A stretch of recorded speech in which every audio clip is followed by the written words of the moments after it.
vivimos lo que podríamos llamar un tercer ciclo histórico de invasión de los territorios indígenas. El primer ciclo se dio pues, con la invasión europea, buscando el oro, especies y recursos naturales y esclavizando a los indios. El segundo ciclo histórico se da ya en la República, en la medida que los criollos buscan avanzar sobre los territorios de los pueblos de indios que habían sido reservados por la corona durante la colonia, y también hacen el avance en la zona de la Amazonía, por ejemplo los caucheros que esclavizan a los indígenas en esa época. Y el tercer ciclo histórico se da en la actualidad, pues en el siglo XX se dieron procesos de reforma agraria que permitieron el reconocimiento de comunidades y protegieron las tierras colectivas. En los 30 últimos años se han dado procesos por los cuales la normatividad se ha flexibilizado para permitir la venta de tierras comunales, la presencia de corporaciones transnacionales en territorios indígenas y por lo tanto hay en este momento una gran presencia de corporaciones y en la selva sobre todo la amenaza viene de empresas petroleras, pero también agroexportadoras como la palma africana, la minería a pequeña escala llamada artesanal que está contaminando y destruyendo toda la Amazonía. Esas son las principales amenazas que se dan en este tercer ciclo histórico de invasión de los territorios indígenas.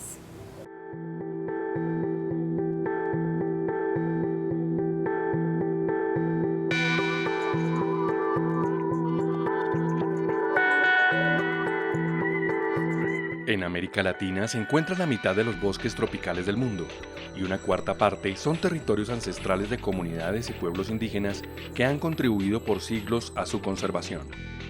En estos territorios se encuentran valiosos recursos que son codiciados por industrias extractivas, grandes emprendimientos agrícolas y ganaderos, colonos y actividades ilegales como la tala de maderas, la minería y el narcotráfico. Yo creo que la mayor amenaza que ellos tienen es precisamente la pérdida de su territorio, la transformación ilegal del territorio comunal o de la propiedad comunal en propiedad privada y el expolio de los recursos por parte de terceros y el Estado como un cómplice, incluso en algunas ocasiones un actor importante, un actor principal que impulsa tanto la destrucción del medio ambiente, la sobreexplotación de los recursos como el desplazamiento de la población local originaria. Básicamente el problema más grande que tenemos ahorita los pueblos indígenas nicaragüenses es el avance de la frontera agrícola. Concretamente la invasión de terceros, de personas que no pertenecen a nuestros territorios, dentro de nuestros bosques. Ante estas amenazas, los pueblos indígenas y comunidades forestales van creando sus propios mecanismos y sistemas de control y vigilancia, a menudo costeados por ellos mismos. Estos mecanismos pueden dividirse en dos grandes grupos, aquellos de naturaleza preventiva y aquellos que buscan solucionar los conflictos cuando las amenazas o actividades ilegales ya están afectando sus territorios. Hay una tarea que es crucial en los planes de manejo, que es controlar y vigilar el territorio. Eso implica realmente asumir el manejo de los accesos, las rondas para evitar, por ejemplo, saqueos o gente que simplemente entra a zonas que no se permiten. Y sobre todo, mantener, por decirlo así, como la administración sana del territorio. Y como los territorios suelen ser áreas grandes, no están permanentemente vigilados por las comunidades. Y por otro lado, también las comunidades históricamente nunca habían tenido la necesidad de estar vigilando de manera sistemática sus límites. Y entonces no están preparadas para hacerle frente a este problema. Sacas a un grupo y al siguiente mes hay otro grupo, lo saca, hay otro grupo, y es una constante, ¿no? Entonces eso desgasta mucho el capital político de la gente y también sus recursos. Nosotros como comarca, nosotros tenemos nuestra propia vigilancia de la existencia de nuestros ancestros, abuelos y bisabuelos. Hemos venido cuidando el bosque siempre han sido voluntarios. Honduras, sus asignaciones de áreas se las ha asignado a las comunidades que habitan dentro de sus territorios.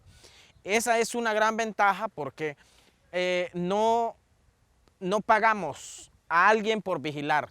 Nosotros estamos conscientes que es de nosotros, que se los ha asignado dicho territorio con límites, por lo cual eso lo debemos conservar. Somos conscientes, estamos ahí y los vigilantes somos los comunitarios. Un segundo elemento que tiene que ver con el control y la vigilancia es la generación de una visión compartida del territorio y de un proyecto no solamente de protección del bosque, sino un proyecto productivo de manejo del bosque, un proyecto que permita generar utilidades, generar empleos, generar ingresos a las economías familiares. Eso ha sido el instrumento más efectivo de control y vigilancia. Tenemos dos mecanismos básicos de hacer control y vigilancia. Uno es el gobierno comunal y el otro instrumento es la cooperativa a la que pertenezco. Y a la cooperativa le interesa no solo la presencia de terceros, sino también regular la ilegalidad interna, porque también hay internamente gente que está sacando madera para satisfacer sus necesidades, pero sin criterios ambientales y son comunitarios. Actualmente en Cocomasur hacemos en el área de bosque donde está el corredor de conservación Chocó-Darién, que es el proyecto RED, hacemos toda la vigilancia y el control, todo el monitoreo del bosque para identificar usos no permitidos y prevenir la tala de los bosques. En el área del Distrito Regional de Manejo Integrado, donde tenemos digamos, todo el humedal que estamos protegiendo allí, también se hacen recorridos y se está haciendo todo un proceso de acuerdo, de sensibilización con las comunidades para disminuir las presiones sobre el área de bosque que nos queda en ese sector. Las diversas experiencias de control y vigilancia implementadas por pueblos indígenas en toda América Latina nos muestran que hay por lo menos 5 aspectos claves, 5 lecciones aprendidas que contribuyen a una gestión territorial integral exitosa. Tener gobiernos territoriales fortalecidos. Consolidar proyectos colectivos a través de la administración de tierras comunales. Mantener vivo el sentido de pertenencia e identidad de los pueblos. Garantizar los derechos individuales y colectivos al territorio, en sus dimensiones económica o material, cultural o espiritual y política. Saber entender y negociar con el entorno.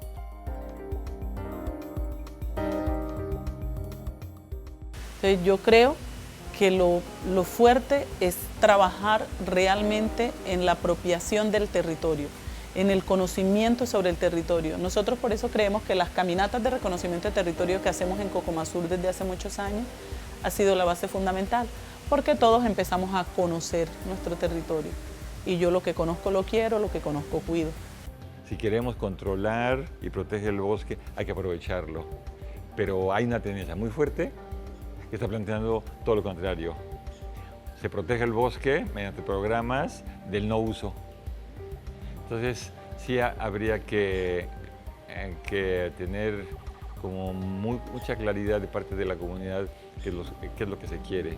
Y si se quiere generar capacidades de largo plazo, vale la pena apostar por proyectos productivos que vigilen y controlen y protejan el bosque.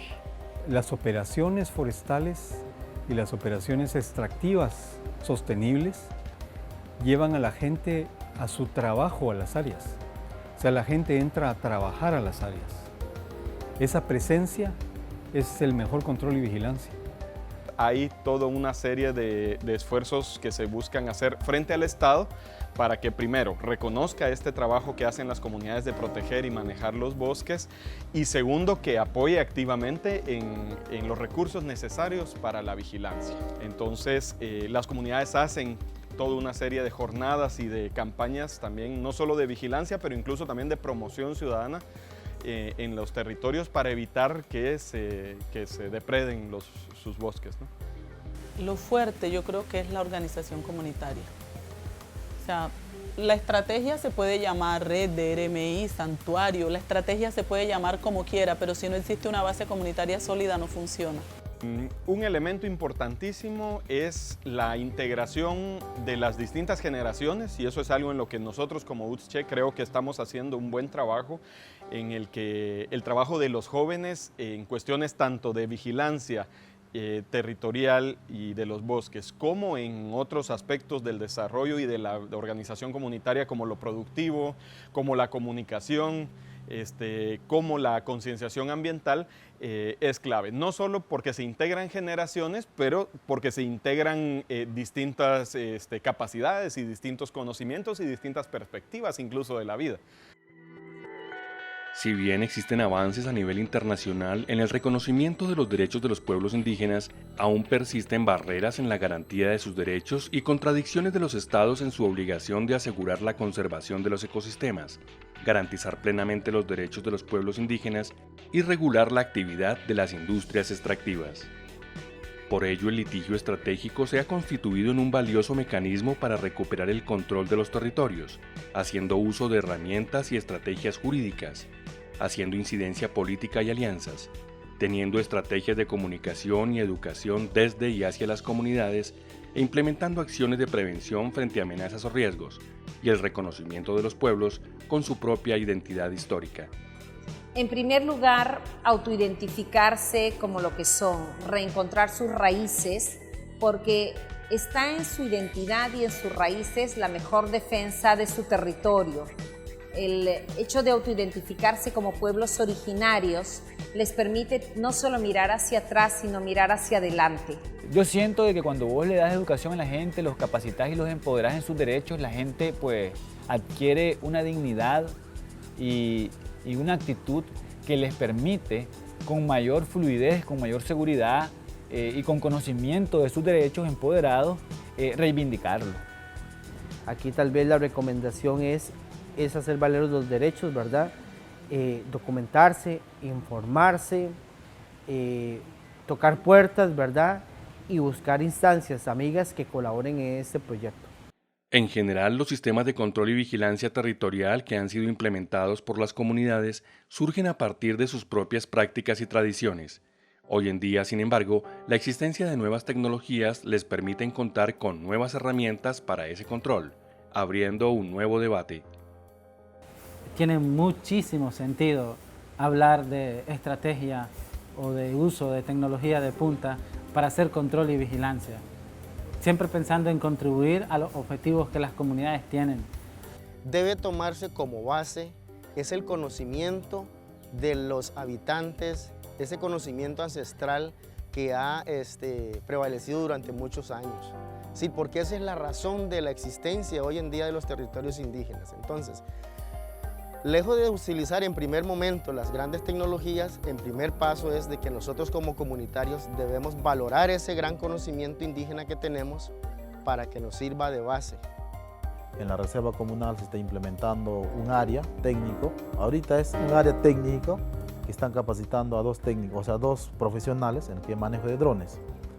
Y los técnicos capacitados van a capacitar a los miembros de las comunidades, que se llama agentes comunitarios, en capacitar el manejo de drones. En cada comunidad hay un promotor, ¿no? Hace una semana la organización ya ha adquirido un dron que es propio allá de la organización. O sea, se va a hacer un control más específico y más constante. No creo mucho en lo tecnológico. Yo sé las ventajas del control aéreo, por ejemplo. Pero en nuestro caso, me parece que todavía no estamos en ese punto. Con la voluntad se puede hacer muchas cosas. No es necesario tener tantas cosas sofisticadas, simplemente porque el bosque es natural y es natural que nos reciba con los brazos abiertos. Si le venimos a ayudar, nos va a ayudar.